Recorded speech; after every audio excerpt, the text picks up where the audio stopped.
I am the CEO and Executive Director of the California Lawyers Association. And our panel discussion today is a joint effort between the California Lawyers Association, CLA, which is the statewide voluntary association that welcomes legal professionals from throughout the state and beyond. And we are joined in this endeavor by a number of colleagues from the State Bar of California. The State Bar, of course, does a number of things, but the most important things, I think, for purposes of our conversation today is they administer the bar exam and manage the process by which attorneys become licensed to practice in our state. So we've got an extraordinary panel of both professionals and volunteer leaders from CLA. The title of today's program is Provisional Licensure, Your Questions Answered, and that's exactly how we're going to proceed. I'm going to pose questions to different panelists and they will answer them. But sort of before we get to that, a couple of housekeeping matters. This program is not being offered for continuing legal ed credit. Like many of the things we at the California Lawyers Association do, this is essentially a service to the profession and an opportunity for us to share important information with the state's legal community. The program is being recorded. Audience microphones and cameras have been disabled, but you can ask questions via the Q&A function. So most people are pretty familiar with this in Zoom at this point, but it's in the lower, sort of on the lower right of your screen, and it's got two little bubbles and it just says Q&A. So feel free to submit questions. We may or may not get to all of them. If we don't get to all of them, we will endeavor to create an FAQs document to supplement the one that already exists through the State Bar and get that posted and get those questions answered on our website. We're not doing slides, although at some point Donna may share her screen, but we will reference a couple of documents, including, as I said, an FAQ document. And both of those will be available, on both the California Lawyers Association website, which is calawyers.org, and on the State Bar site, which is calbar.ca.gov. So, panelists, you guys are all old pros, but please remember the most important, which is to mute your mic if you're not speaking and unmute it when you get ready to speak. I'm going to keep introductions super short so that we can really kind of get into the meat of this. We are joined, as I mentioned before, by Donna Hershkovitz, who is the Interim Executive Director of the State Bar of California. And she brought some colleagues with her, Amy Nunez, who is the Director of Admissions, Audrey Ching, who is the Assistant Director of Admissions, and Caroline Holmes, who is an Assistant General Counsel. So thank you all, colleagues from the State Bar. And we have a number of dynamic volunteer leaders from the California Lawyers Association. Our current president, Emilio Veronini, our current board chair, Betty Williams, and one of our most active and dynamic volunteer leaders with our new professionals group, the Young Lawyers Association, Sharmila Kawos. So let's kind of get right into this. I'm not sure that there could have been a worse year to graduate from law school than 2020. The COVID pandemic meant that the graduating class didn't get a chance to have a traditional graduation. Most jurisdictions, in fact, I don't know, Donna, you may know, I'm not sure if any jurisdiction offered a July bar exam. In many cases, the earliest opportunity to sit for the exam was sort of the September-October timeframe. And even then, there were a number of questions, not just in our state, but across the country, of course, about whether those exams were going to be in person or virtual and how exactly they were going to work. And the pandemic is still with us. It hasn't gone anywhere. And in fact, at least in the short term, things are frankly looking worse than they were probably a little earlier in the year. So as has been the case with so much involving this unprecedented phenomena, the profession, the regulators, and the Supreme Court had to get creative and adapt. So, Donna, I know that the court and the state bar um, came under tremendous pressure from all corners to do all kinds of things to address the challenges facing the class of 2020. Can you just quickly, I don't want to spend a lot of time on this, but just give us a sense of how we arrived at this provisional licensure solution? Absolutely. And thanks to CLA for hosting this event. I'm really pleased to have the opportunity to talk to you all about the program. The state bar and the court, as you suggest, were really struggling immediately starting mid-March to get our arms around what is it that we're going to do in light of the pandemic.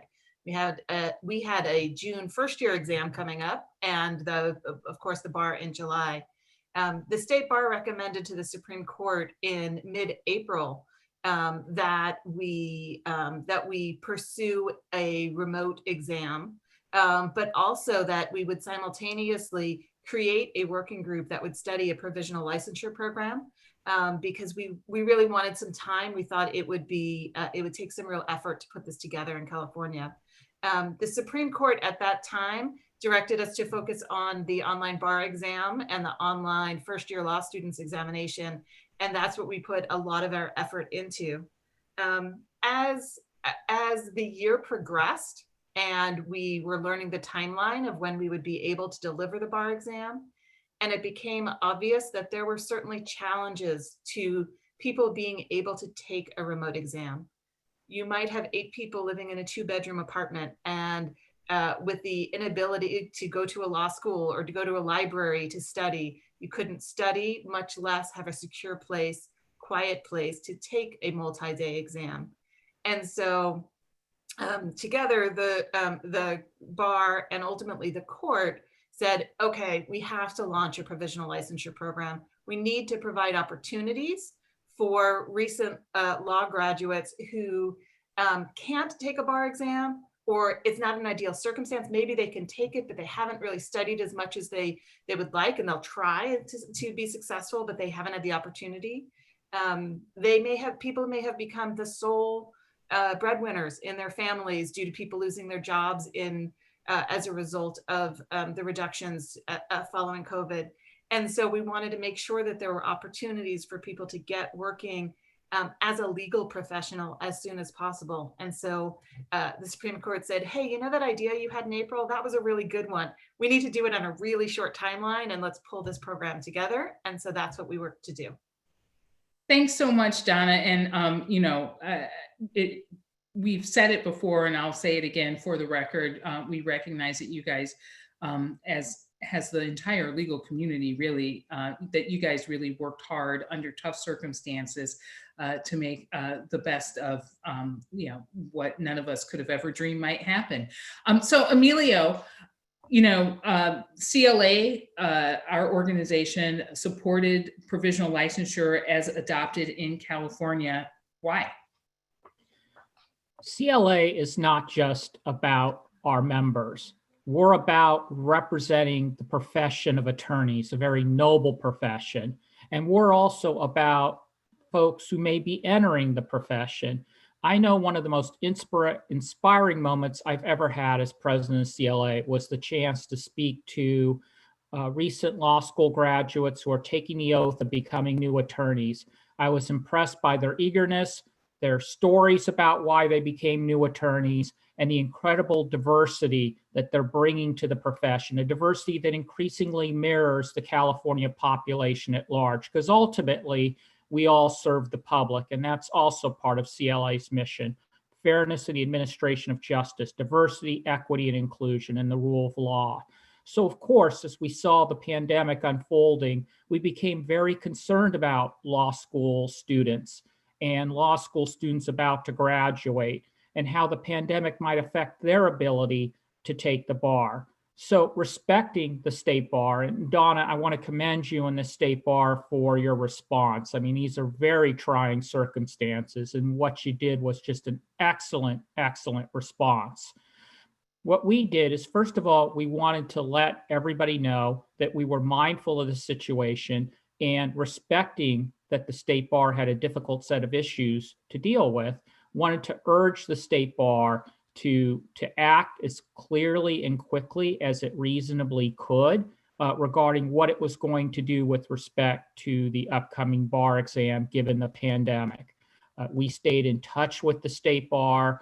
We knew what they were wrestling with. And so after it became apparent that an in-person exam would not be able to be done, we recognized that, first of all, it wouldn't be easy for the state bar, for students graduating, or for the profession to come up with a solution that would work seamlessly for all. Some people have better access to the internet than others. Some people face adverse situations at home. There's a lot of stress going on due to the pandemic. So we recognize that the court and the state bar had to essentially pick what was the least bad approach, the least bad option, and what was not the best set of options possible for all of you who are graduating law school. So the position that we came out with, which we are glad that the state bar went with, was that the class of 2020 should be given the opportunity to begin to practice under appropriate supervision so that that way they could start the practice of law. But at the same time, there needed to be a recognition that at some point, within a reasonable period of time, they need to take and pass the bar exam to become attorneys. Thanks, Emilio. So Betty, why is having a way for people to begin practicing as soon as possible so important to new lawyers entering the profession? Thanks, Ona. Thinking about what Emilio just said and adding another point, taking the bar is so stressful under the best of circumstances. And in addition to the pandemic, we were also all very shocked and paying close attention to the killing of George Floyd this year and the protests and the unrest that followed. So that added another layer of stress to a bad year for these new graduates and people sitting for the bar. But to answer your question, there are at least two reasons that we thought it was important to provide an avenue for new graduates to start their careers. One having to do with the individual lawyers and their careers, and then the other having to do with society more broadly. So for the individuals, like most professionals, to advance, you need experience. And so delaying the beginning of their careers, could really set the class of 2020 back professionally and economically in a way that could take a very long time, if ever, to recover for them. At this point, they've already invested so much in their future professions, but if they don't find legal jobs, some of them may have to give up on the legal profession to start, to take other jobs that they can get. Then in terms of society, we already had tremendous unmet legal needs before the pandemic, and we anticipate an even greater need for affordable and pro bono legal services, as some of the temporary relief granted now and when the pandemic ends. And this could be in a variety of areas like residential and commercial evictions, bankruptcy for individuals or small businesses. I hate to say this, but I've heard from some of my colleagues in family law that they're seeing an increase in divorce rates. So, there's certainly a need for legal services, particularly for the poor and even middle-class people in California. Yeah, I think Sharmila can pick up. We were chatting before the panel began on the divorce rate piece. But before I turn to you, Sharmila, Donna, at a high level, can you just explain what the Provisional Licensure Program is? Yes, and that's exactly what I can do, is describe it at a high level. When we get to more of the details, we'll be turning it over to Amy and Audrey for that. At a high level, the Provisional Licensure Program allows 2020 law graduates, which are defined as those who graduated from law school with a JD or an LLM between December 2019 and December 2020, and also those who met the eligibility requirements to sit for the bar exam in 2020. So if you were in the law office study program, for example, you may not have quote unquote graduated from law school, but you met the eligibility requirements in 2020 to first sit for the exam, or in that period from December 2019 to December 2020, you would be eligible as well. The provisional licensure program basically allows these 2020 law graduates who received a license from the state bar to act as lawyers, and to do so under the supervision of a licensed attorney.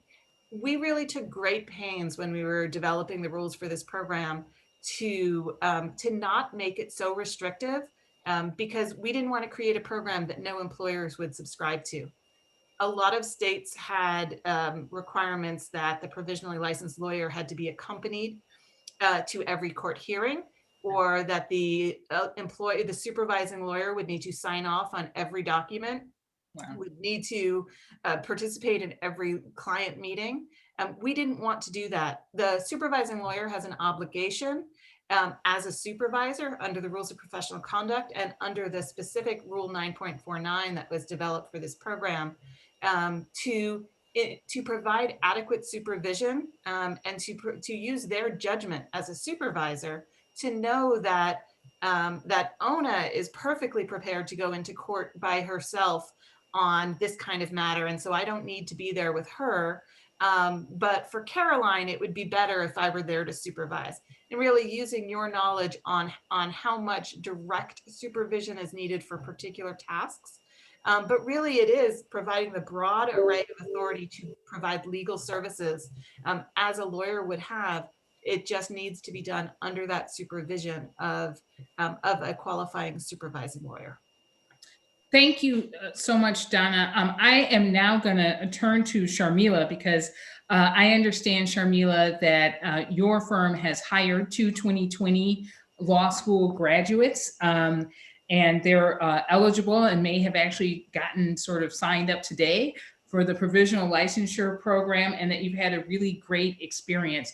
Before you answer, I do want to acknowledge, I see a number of really good detailed questions in the chat. As I noted at the top, we hope to get to these questions, either to answer them sort of as we go along. And if we don't answer them, if we have time, we'll answer them at the end. And if we don't have time at the end, we will endeavor to post answers on the CLA website. So Sharmila, tell us about your experience. Yeah, thank you, Ona. So hopefully I'm not having any connection issues, but sorry if I am. The 2 individuals that we hired, they both fall under the provisional licensing program. And they applied for the program, I believe, not too long ago, maybe a week to 2 weeks ago when it first opened up. And this morning, right before the program, one of them showed me an email that they received from the state bar confirming that they are now a provisional attorney, which was super exciting for them, super exciting for our firm. I have to say, so these 2 individuals both graduated from a California accredited school, law school, and they both sat down for the October bar exam. They are doing an awesome job right now. They are literally, they've been with us for about a month, but they are performing attorney level work. They are very, very smart, bright individuals. I mean, you could literally see how fresh their minds are, how excited they are every time we throw a project at them, and they really put their best at it. You know, our firm, I mean, like Betty said, the divorce rates are high, the domestic violence rates are high after this pandemic. And so our business on the bright side is growing. Unfortunately, that's sad on the family's end, but it is growing, and we needed the extra help. For the past 1.5 to 2 years, our firm has been looking for individuals, attorneys, paralegals. And I have to say, it's been the most challenging to find someone bright that would fit right in with our firm. The attorneys are either, the ones interviewing with us, they were either too experienced, that had high salary demands that we could not afford, or they just didn't fit in with our culture when it came to the whole high-tech environment. Our firm is, we'd like to say proudly that we're pretty much paperless. It's kind of surprising for a law firm to say we don't really look for paper, right? We don't have paper files. We are 100% digital.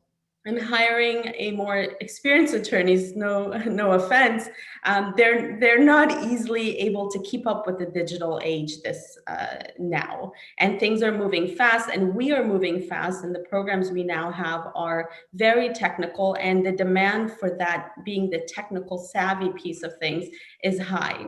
These individuals had absolutely no problem with that. They knew how to use a computer. They knew how to organize the folder structure systems. And that in itself was very, very the most productive and efficient part of this whole process. Aside from that, they were not, we didn't have to pay them a lot because they are new provisional attorneys. And we could train them the way we want them. I mean, I know, and I've heard from my professional colleagues, I don't have the time to train, right? Clearly that's a problem, right? How do you train individuals when you actually need help? And definitely something to think about. However, you have to take into consideration the long-term benefit that you're going to receive from it. Their training is not that complicated. Anyone you hire, regardless of how much experience they have in your realm of law, they're going to need some sort of training. If it's someone experienced, they might need, I don't know, maybe they'll need the technical training. Maybe they'll need some other sort of training. Not necessarily family law, but maybe they'll need some sort of training. You'll end up doing it anyways. Why not train these new provisional licensees who are motivated, excited about this whole thing, who want a job, who will do every project you throw at them and give it their best. They're already drafting motions for us.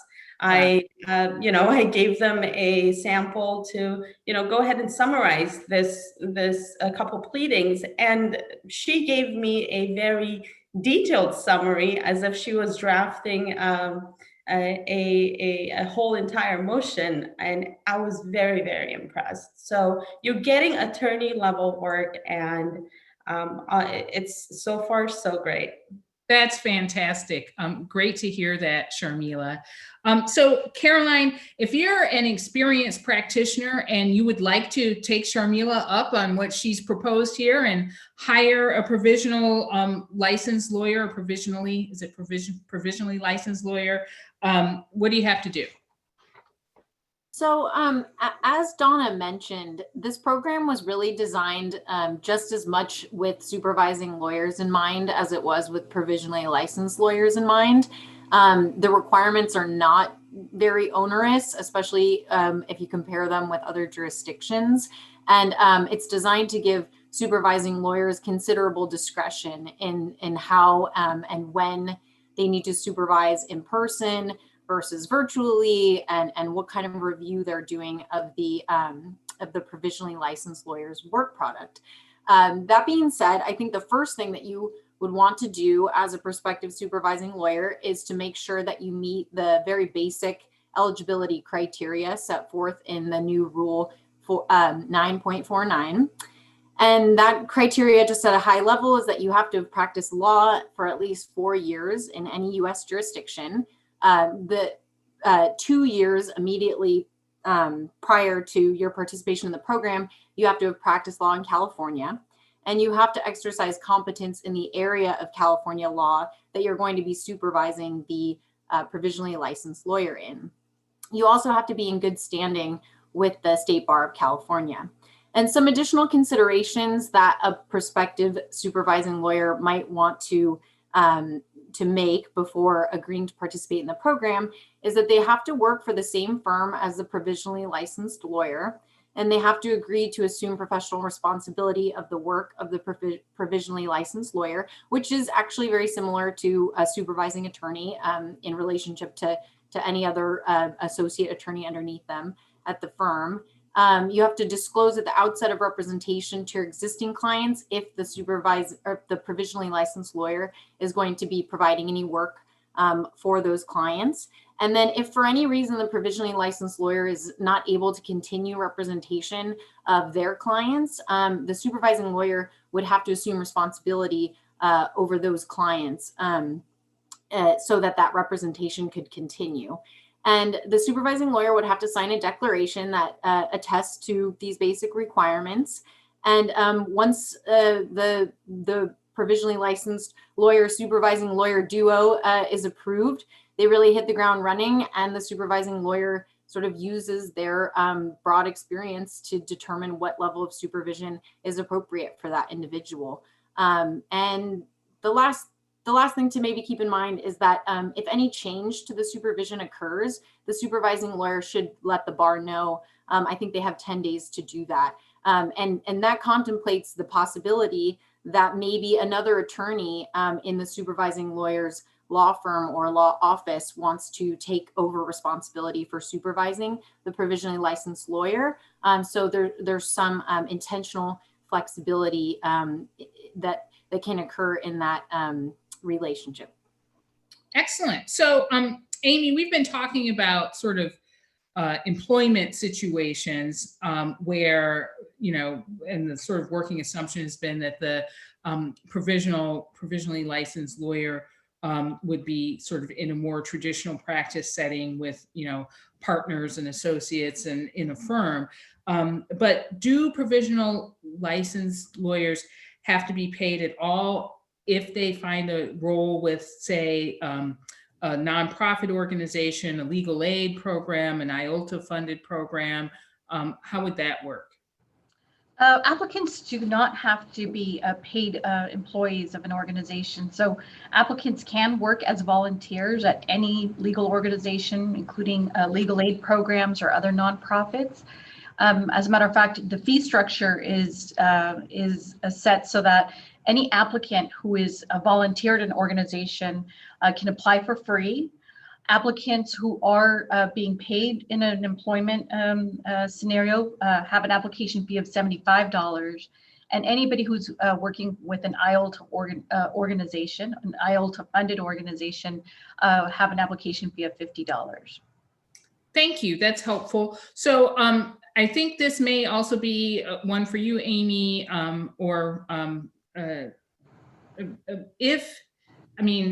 sort of the ideal scenario sounds like kind of the one that Sharmila and Caroline have described as sort of a one-to-one supervisor-supervisee match.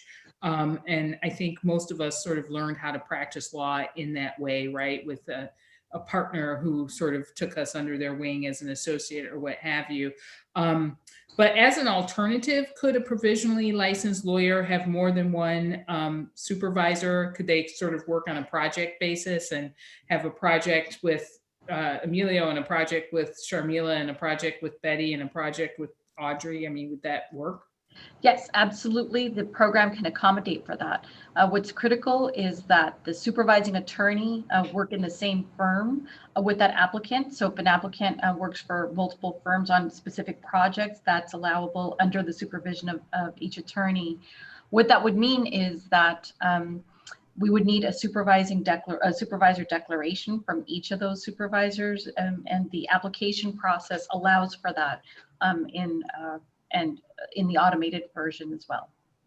Awesome. So Audrey, I'm sorry, go ahead, Donna, if you want to. If I can add, so the rules also envision a situation where you may work for multiple supervisors, but within the same law firm, right? So, or the same organization. Amy was describing a scenario where you were working for two separate organizations. And we actually already have people signed up who are doing that.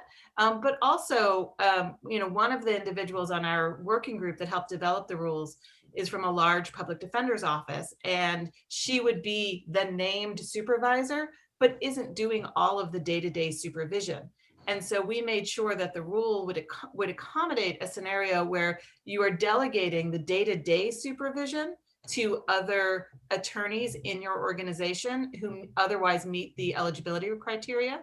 In that circumstance, only that main supervisor is the one that needs to complete the declaration. Oh, great. I'm sure that that's super helpful to people who are contemplating bringing on provisionally licensed lawyers.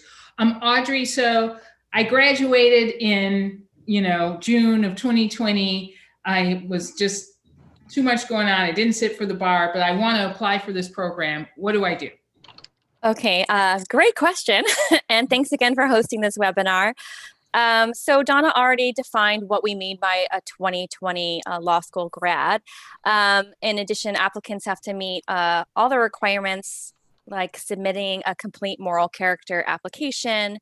If they've not passed the MPRE, the Multi-State Professional Responsibility Exam, prior to enrollment in the program, they take 4 hours of legal ethics training included in the 10-hour new attorney training within the first month of their provisional licensure. And all of this, you know, I'm kind of tasked here with a checklist of things, but they're all in the FAQs and on our provisional licensure page. Applicants cannot have outstanding child support arrears, and applicants cannot have outstanding unpaid admissions fees. Like we've been talking about prior, applicants have to have an employment offer, a conditional employment offer, a volunteer opportunity, or a conditional volunteer opportunity lined up. So if all these conditions are met, an applicant would go to our website, apply through the admissions applicant portal, and it's all linked on the pages about provisional licensure. They would have to already register with the Office of Admissions, either as a student applicant or attorney applicant prior to starting that application for provisional licensure. Attorney applicants need to provide an original certificate of good standing from each jurisdiction in which they're licensed. Law school graduates, either JD or LLM graduates, will need to provide official sealed transcripts. Applicants submit a declaration for each supervising lawyer, and that's all in the applicant portal. They accept the conditions noted in the applicant declaration as well in that same portal. They follow the same professional conduct rules as all our fully licensed lawyers. They clearly disclose to clients and the public that they are provisionally licensed and not fully licensed. Amy already mentioned the small fees associated with the application. And then once their application is approved, they must complete the State Bar New Attorney Training Program by the conclusion of the first 12 months of their provisional license, unless they would otherwise be exempt. That is a great and thorough answer. I certainly won't remember it all, but I'm glad it's on your website. And we'll get it on our website too. We have a lot of questions that have come in, and I'm going to try to get to some of them. And I'm not sure to whom they should be directed. I think most of them are State Bar questions. You guys can, Donna, you can sort of determine who from your team answers. The first one is, will the Provisional Licensure Program allow clerkships with judges? Will the program expand to include partnerships with public agencies? I have contacted the DA's office and public defender's office, and they are not on board with this program. Well, it sounds like you've got different information, Donna. I'm not sure who wants to take this. There you go. So I'll certainly take part of it. The program is intended to allow private law firms, nonprofit agencies, DA's offices, PD's offises, the AG's office, any sort of state government to accept provisionally licensed lawyers. We've in fact been working with CalHR, the state human resources agency, and they are working on a new classification that would allow specifically for provisionally licensed lawyers. We had intentionally a broad working group to develop the rule that included a representative from the AG, from the LA Public Defender's Office, from private firms, from large nonprofit legal aid association, because we were trying to be inclusive. Certainly, this is challenging for a lot of firms, for a lot of public entities that may be letting lawyers go right now and aren't in a position to hire. It is certainly open to all of these entities, and we hope by doing things like this, as a matter of fact, and by the email that we sent out to all licensed lawyers to encourage anybody in a firm, in a legal aid organization, in government, anybody to hire provisionally licensed lawyers. So I'm saddened to hear that your experience so far in the offices that you've reached out to is that they're not yet on board with this program, but it is new. We launched the program. Sharmila thought that a couple of weeks ago, maybe one of her folks applied. Actually, we launched the program on Tuesday. And so the first possible day to apply for it was this past Tuesday. And so as we get some more more publicity about the program, we hope that more people will sign on.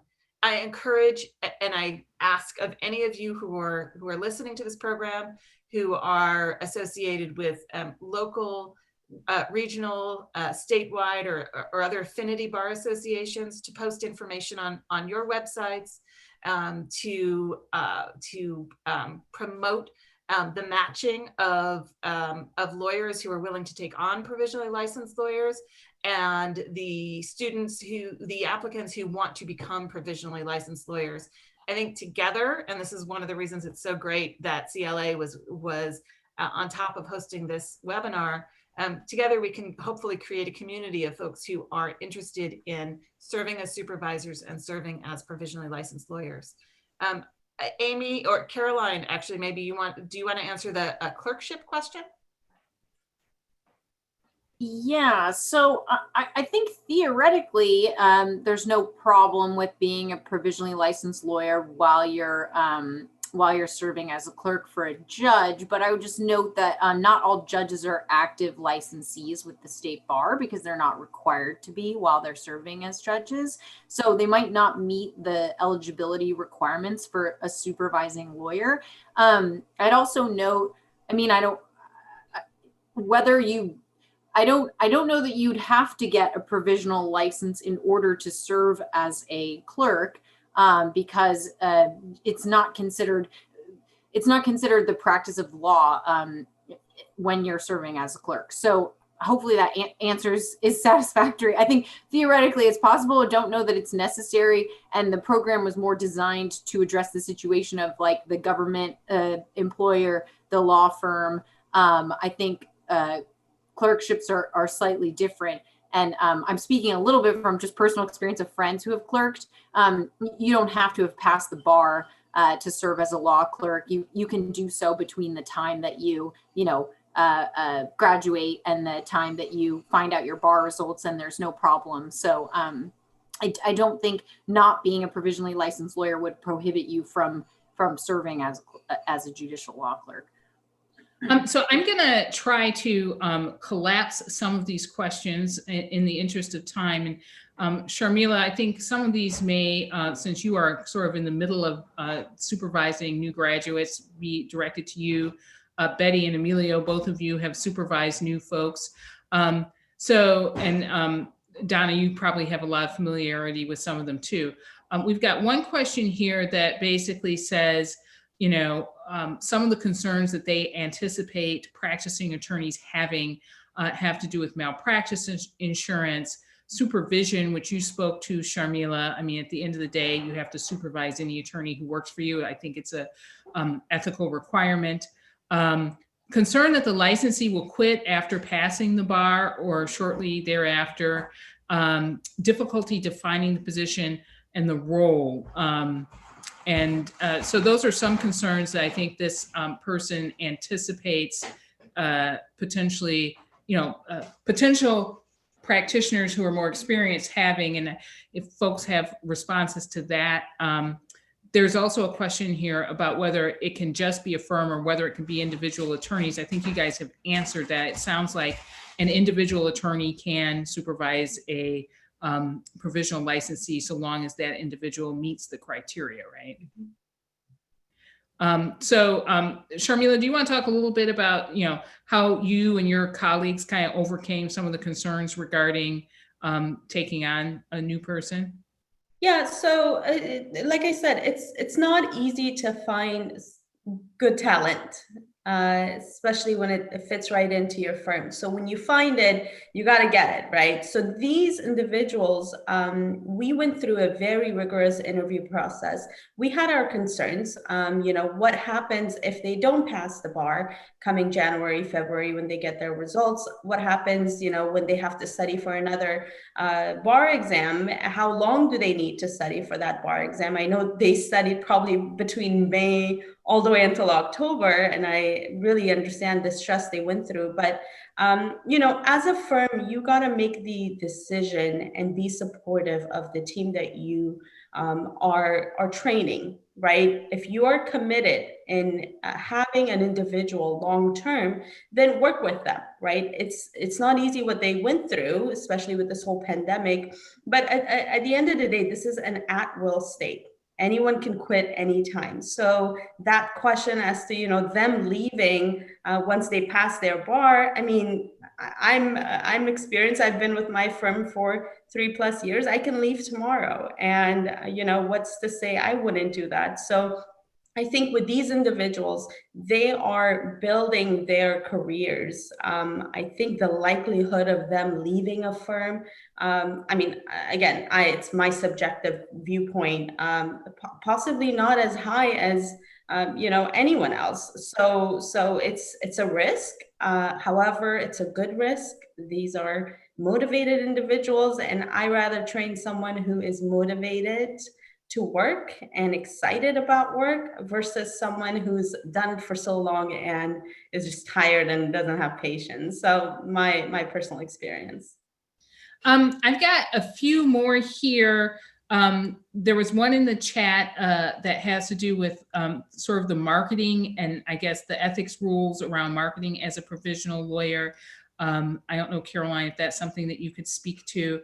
And someone emailed to CLA some questions ahead of time asking if provisional licensees, these are all sort of very in the weeds, but I'm going to get them out and then we'll probably need to go to wrap up. But can provisional licensees be listed on the attorney search database of the state bar? And then once approved, will they receive any kind of documentation or just an email? Will their bar number that they get as a provisional licensee be their bar number when they become, when they pass the bar? And do they need to do an oath or have anything notarized or signed? Those are all, I think, from the same, well, I don't know if they're from the same person or not. I think they were all from the same person. So let me knock out a couple of those, and then I will ask Amy to talk about what kind of information people receive, certification, any oath requirements. So one of the things, this is the, I'd like to share my screen. So although you are not, the provisionally licensed lawyer is not part of the look up a lawyer function on the State Bar's website. We have something that looks almost exactly the same.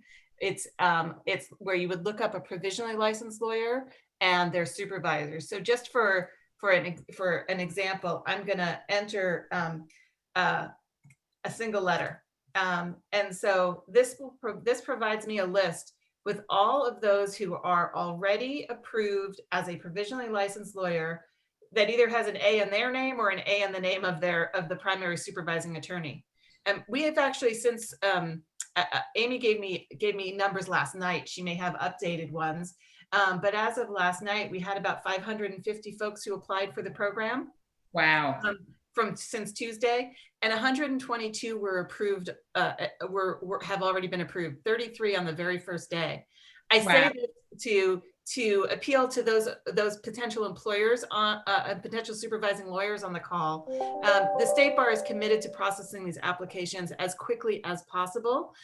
So if you are worried, what if somebody wants to do this? Am I going to be holding this job for them for weeks until you apply?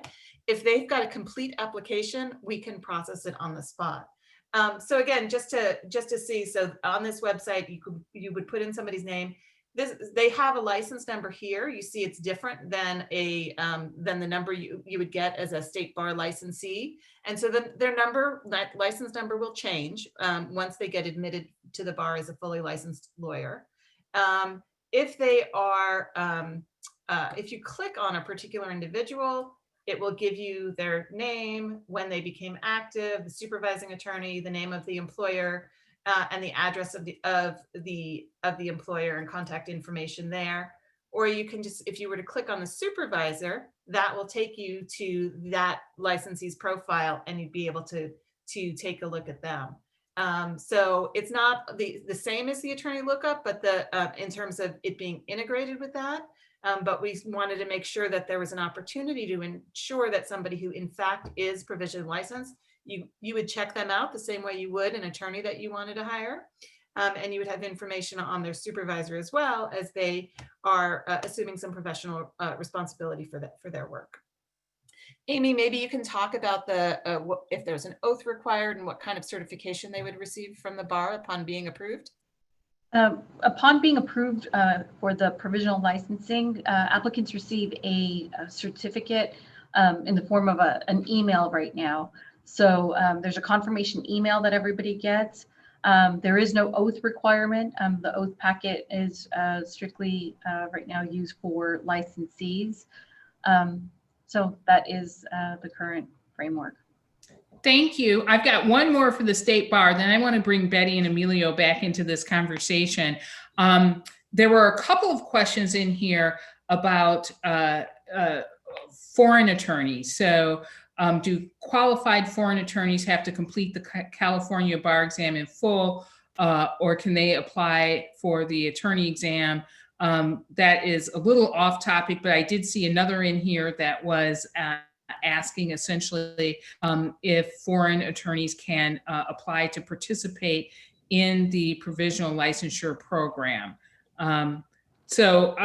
Is there anything different or special with respect to foreign attorneys and the provisional licensure criteria? So I can speak to that one. So foreign educated attorneys just need to meet the education requirements that are set forth in the Business and Professions Code section that the rule references during the time period that the 2020 law school graduates contemplates. So as long as they became eligible by completing their education during that period, they would be eligible to apply for the provisional licensure program. Thanks, Caroline. Did you want to comment on that, Amy? Yes, I want to add one comment. I noticed that there was a question about the bar exam connected to the program. So they're not connected. You don't need to have passed the bar exam in order to qualify, obviously, for the provisionally licensed program. And one of the concerns I saw on here was what happens for a firm that, the concern about losing an applicant or losing a provisionally licensed attorney if they do happen to pass a bar exam. And the hope is that that attorney has gotten their foot in the door as provisionally licensed, and then they would just stay on as a licensed attorney once those results came forward. Thank you, Amy. Thank you, Caroline. Betty, this is super important to me. Can provisional licensees join CLA? Yes, and provisional licensees as well as law students can join CLA for free. So they can just go to our website, calawyers.org, and at the top of the landing page, there's a drop-down menu for CYLA, which stands for California Young Lawyers Association, which is our young new professionals, young and new professionals group. So if you click the CYLA drop-down, you can navigate to the benefits page, and you'll find it at the bottom of that page, a heading for complimentary CLA section membership. So then there's a link there for the form. So, and importantly also, CLA has an online community on professional licensure. So professional licensees and potential supervising attorneys can talk to one another. And we'll post updates about the program in the CLA community board. So you do have to be a member. So you'll have to create a CLA login to access this. But again, the provisional licensees can join CLA for free. And I know you want to be part of us. So. Thank you, Betty. Donna and I were chatting ahead of time. You hit a point that I really want to underscore, which is, to the extent provisional licensees are looking for experienced practitioners, and to the extent experienced practitioners are looking for provisional licensees, that provisional licensure community on the CLA site is the place to do that. And I'm sure that all experienced practitioners are members of CLA, and if you aren't, you should join. And again, provisional licensees can join for free. In the interest of time, I had a question here that was a little generic about supervising that I'm going to pass over, because Emilio, I want to bring you in. Why is this program important? Why is it a win-win both for the provisional licensees and for the profession?